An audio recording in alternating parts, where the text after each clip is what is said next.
Olá, meu amigo, minha amiga, seja muito bem-vindo a mais um vídeo aqui do nosso canal. Hoje, dia 12 de janeiro, e a gente tem muita matéria a ser analisada aqui. O encalço entre Lula e as Forças Armadas ainda permanece. E eu vou te explicar o porquê as Forças Armadas ainda são uma pedra no sapato do governo Luiz Inácio Lula da Silva.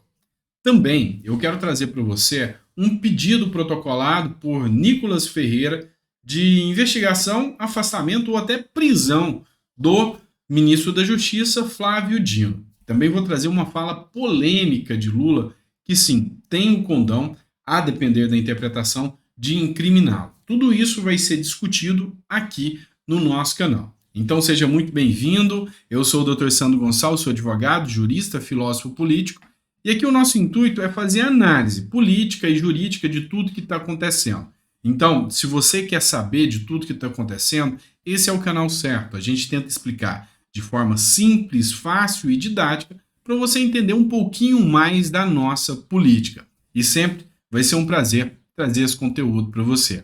Só peço a você que, se ainda não é inscrito, inscreva-se no canal. Bora rumo a 1.200.000 seguidores e eu tenho certeza que você vai gostar do conteúdo que a gente traz aqui no canal para você. Bora lá? Pois é, pessoal. Vamos começar com informação importante aqui para vocês.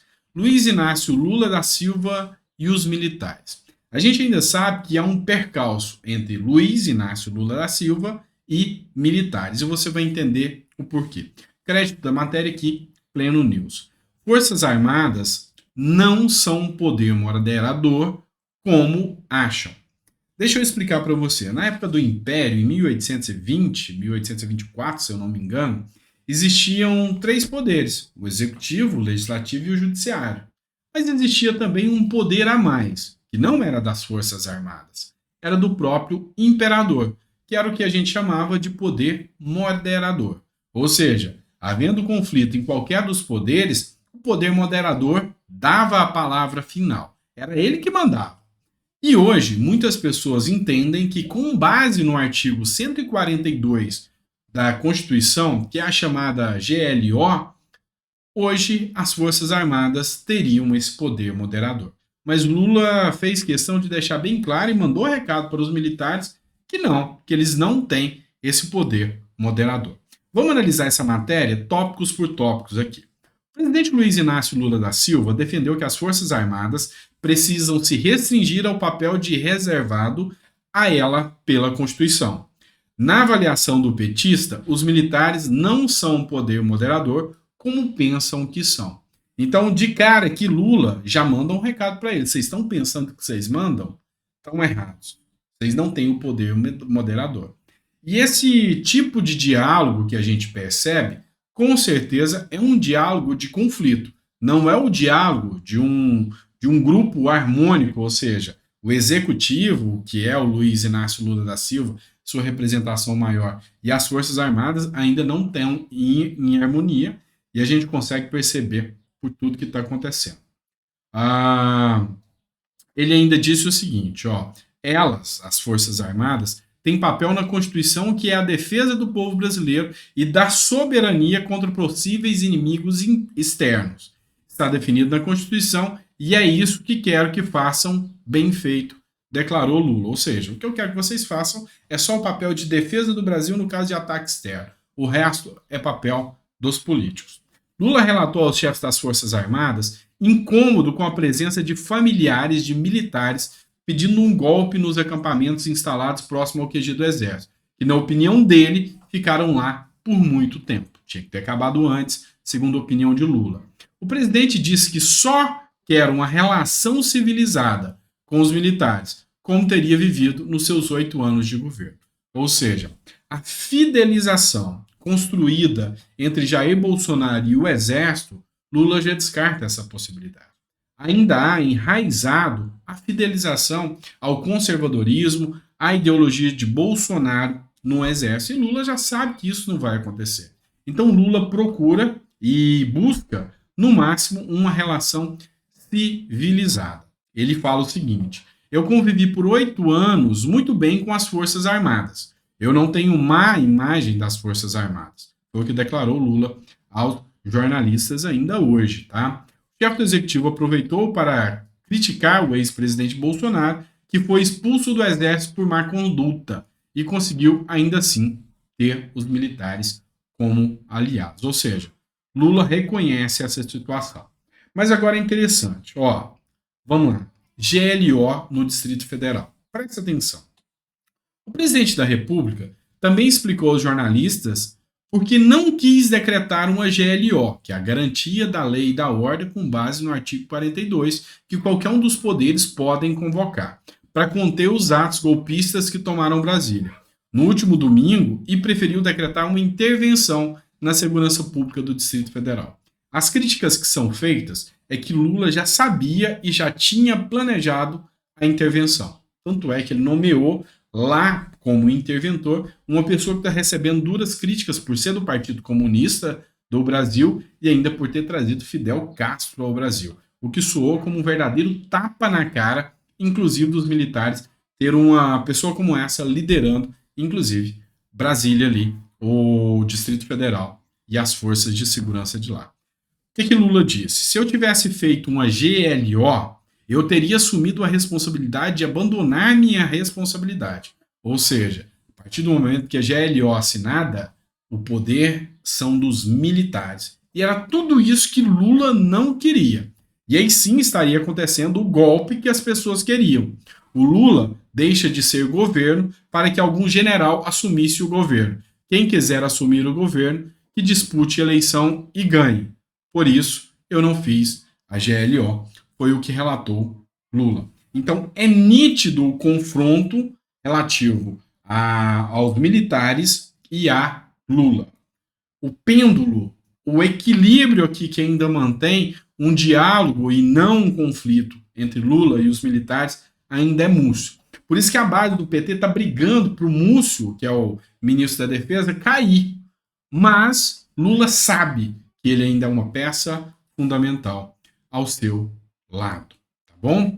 Vamos lá, bora fazer uma análise aqui de outro tema que eu acho super importante aqui, que eu separei para vocês. Olha só essa matéria aqui. Nicolas Ferreira, que é o deputado mais bem votado do Brasil, lá de Minas Gerais, fez um protocolo de pedido de prisão contra Flávio Dino. Flávio Dino é o ministro da Justiça. O que aconteceu? Devido aos atos que ocorreram em Brasília no domingo, foi preso, ou tem um mandato de prisão, o secretário de Segurança Pública do Distrito Federal, o Ibanez Rocha, que é o governador, foi afastado e também o comandante da Polícia Militar foi preso. Tá. Só que aqui surgiu um grande problema e eu explico para você por quê. A matéria que eu trago é do jornal Exame, tá? A ABIN alertou sobre os riscos de invasão a prédios horas antes dos atos de terrorismo. Aí tem uma matéria também da Folha de São Paulo.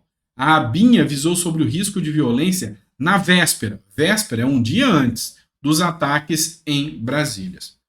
Pois é, a ABIN mandou informações para 48 órgãos do governo, o que diz que Flávio Dino e Lula também sabiam de tudo isso que estava acontecendo.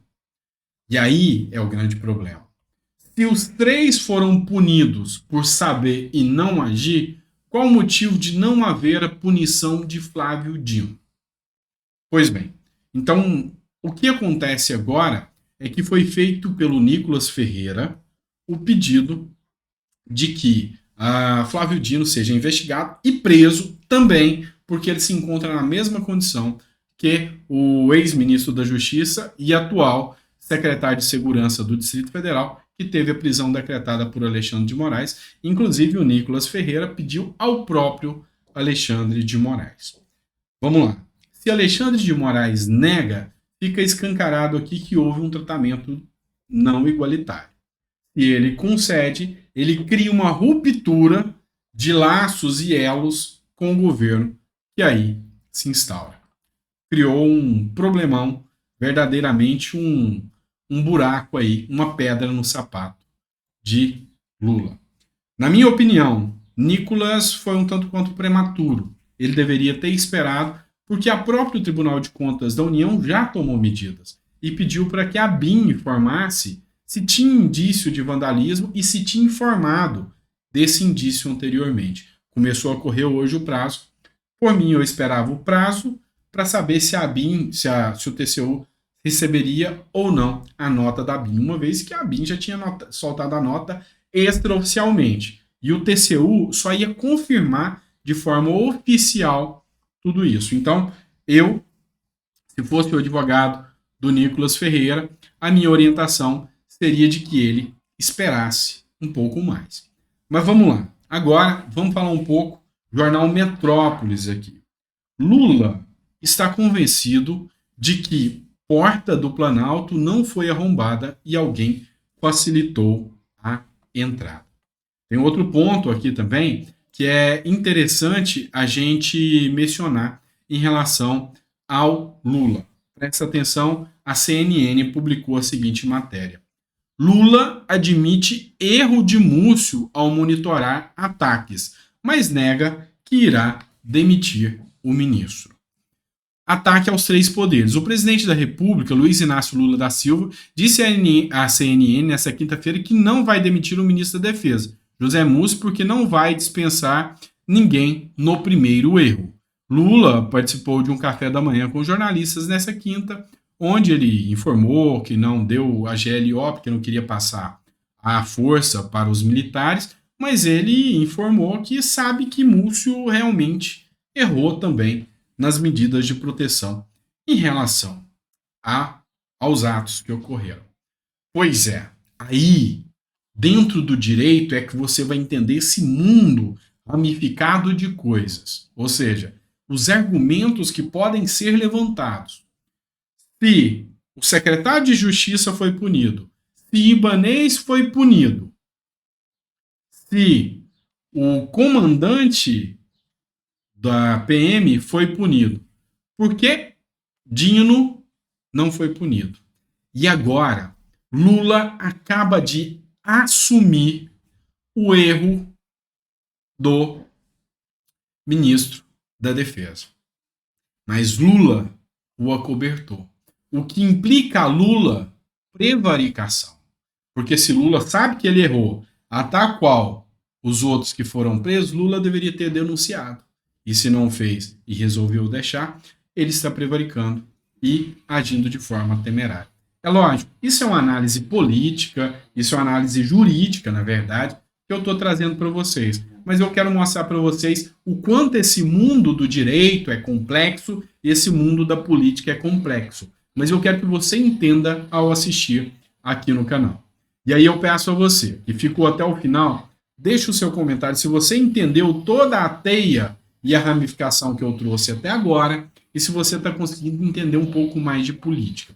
Eu quero trazer aqui de maneira não radicalizada e independente. E o nosso canal é feito para que você que é de esquerda ou para que você que é de direita possa entender e entender bem um pouco mais da política. Na verdade, eu quero trazer para você o que realmente está acontecendo no nosso Brasil. Abrir os olhos para que você saiba realmente o que é a verdadeira política e como a lei se aplica dentro de tudo isso. Então é por isso que a sua opinião é muito importante para mim.